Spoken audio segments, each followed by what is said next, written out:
So we are at part two of Lexington and Concord.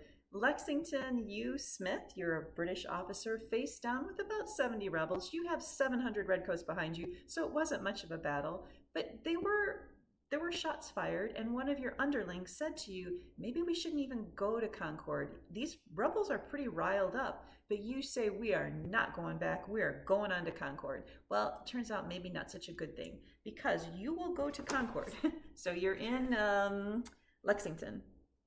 You're going to go to Concord. But by now, even more rebels are gathering.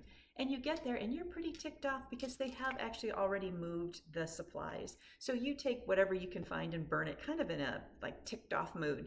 But it's an even bigger problem because all of the men and militiamen who are starting to gather see the plumes of fire and they think you're burning their town, which actually you're not, but that's what they think, and they are even angrier.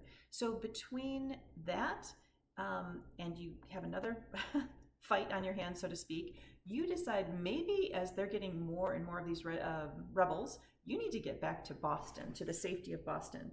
But this is Boston, and you are here. It is a long way back, and all along the route, rebels are hiding behind, who are now very ticked off, behind trees, in houses and empty houses, and they are taking shots at your army. You're basically running a gauntlet all the way back to Boston.